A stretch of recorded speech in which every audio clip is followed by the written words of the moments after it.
friends in the vinyl community, Wes here. Just wanted to do an update. This is actually my first actual purchase of the new year. I had after complaining so much about the thrift store the other day, I had a really good score at the thrift store recently, so at the big Goodwill here in town, so excited to show that off. But first I wanted to talk real quick about the vinyl community sharing our want lists on Discogs, something that I believe Mark, Glass Orchid Aftermath, initially he was the one that brought it up, the idea of doing that.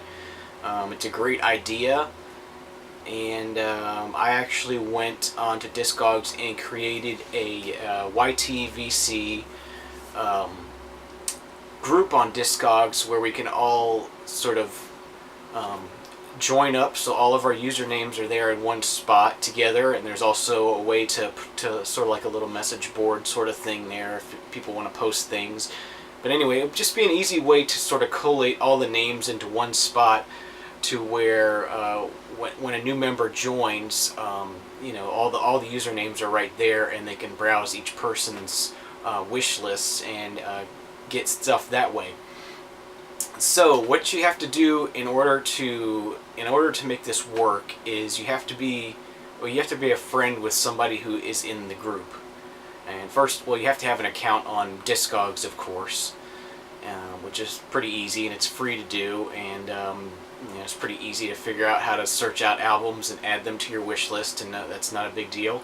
But what you need to do is add somebody who's already in the group as one of your friends, which right now it's only me, which I'm SupraWes, the same, it's spelled the exact same way it is here on YouTube, and or Mark, he's also a member, and his username is Glass Orchid Aftermath, spelled the exact same way as it is on YouTube.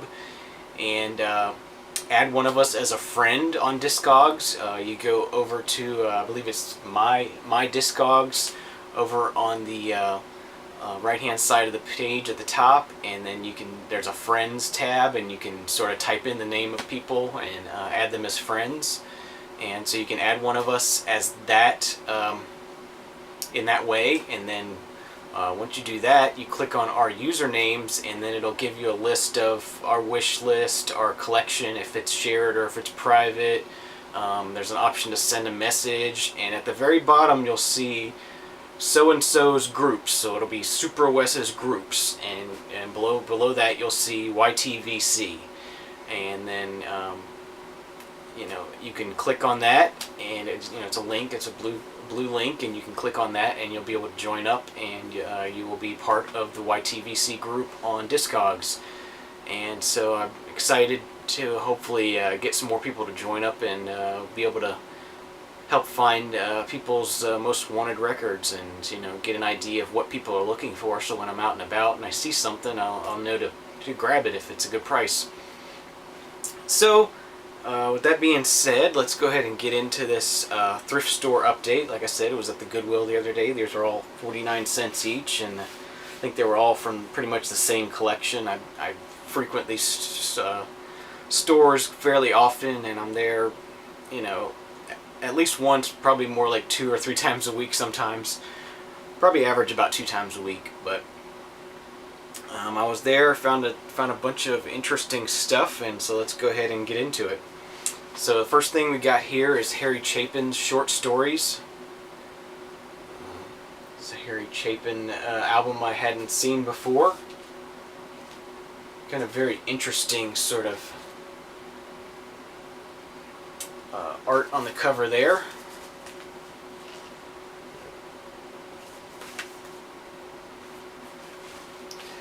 Next up we got Jimmy Rushing, Mr. 5x5. A lot of blues in this that I found there that day. Okay, sorry about that. Hopefully the edit wasn't too bad. Camera battery died, I had to charge it up. So next up we got Two for the Road, Herb Ellis and Joe Pass. Picked this up mainly because I know Joe Pass is quite a well-known guitarist.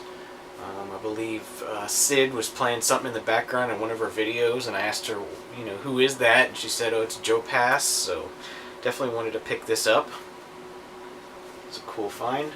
And it's on this Pablo Records, and a lot of these records are Pablo Records. It's a label I hadn't seen before ever, so and this one's a little bit different than the other ones, but interesting label.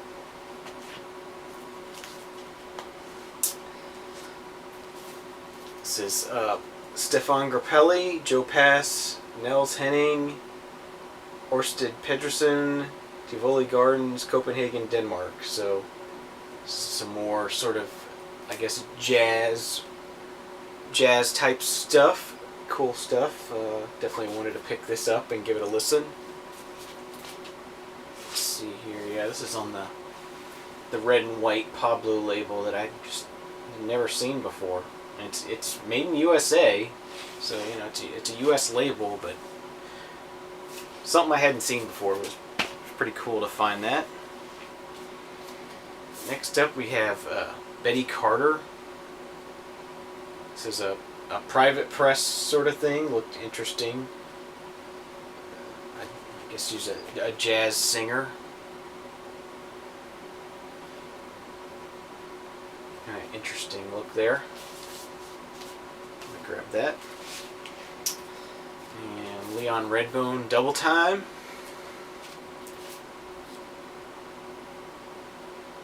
Some blues. And we got Leon Redbone on the track.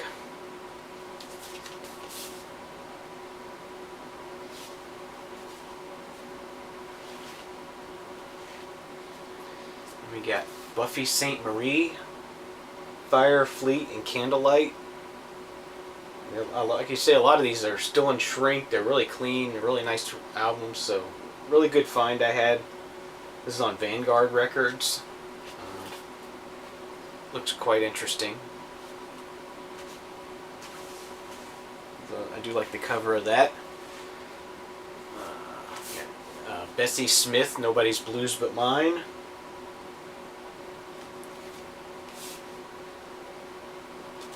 This is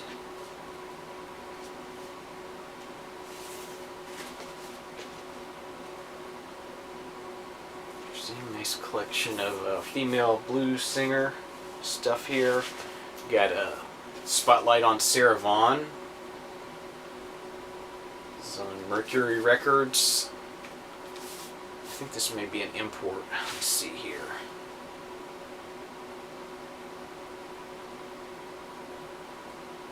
Yeah, this is an import on Mercury from the UK.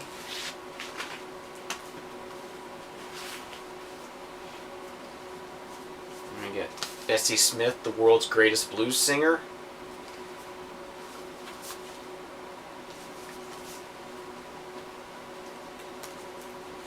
This one actually has a booklet inside here. It's got a lot of information about her history and whatnot. So it was very cool. Another one of these Pablo Records. This is Oscar Peterson, Louis Bellson, and John Hurd. World Festival Hall 1978. This is a double album.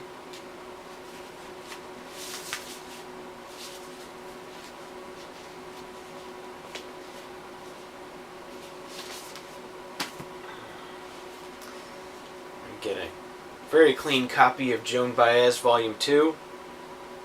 I have this already, but this is super clean, so I had to go ahead and pick this up.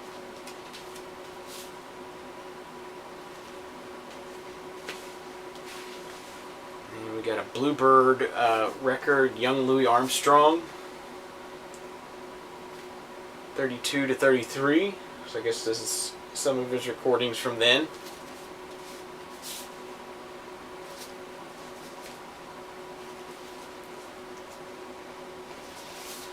You know, just a lot of jazz and blues stuff here. It's all comes from the same collection, I'm pretty sure. The Cole Porter Songbook by Ella Fitzgerald. This is on Verve.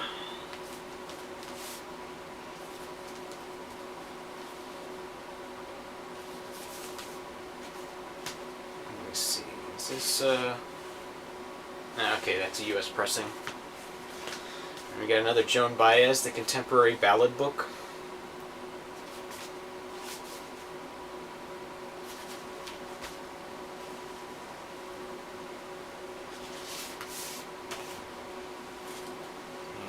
soundtrack scores for Grand Prix.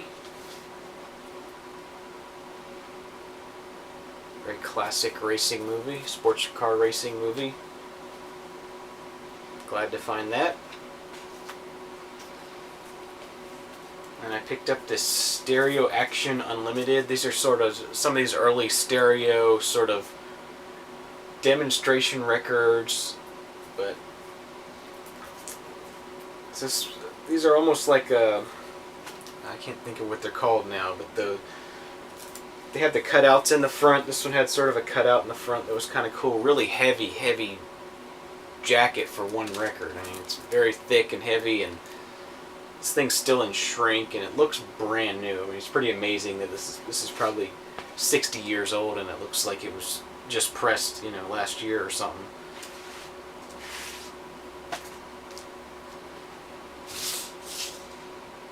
RCA. Very cool. And the last thing we have here is a Spotlight on Dinah Washington. This is on Philips. This is another UK pressing.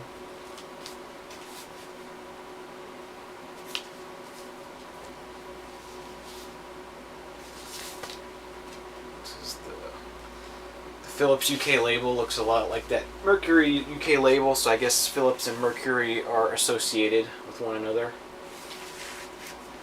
But so that was my find from the Goodwill the other day. 49 cents a piece, and there was 19 records there, and I also bought a few CDs and a few books. So I spent $15 and got a bunch of cool stuff, so I was really happy about that. Had a good day. A lot of jazz, blues, some folk stuff. Just really cool. So those were my first purchases of 2012. So thanks for watching, and we'll see you soon. Cheers.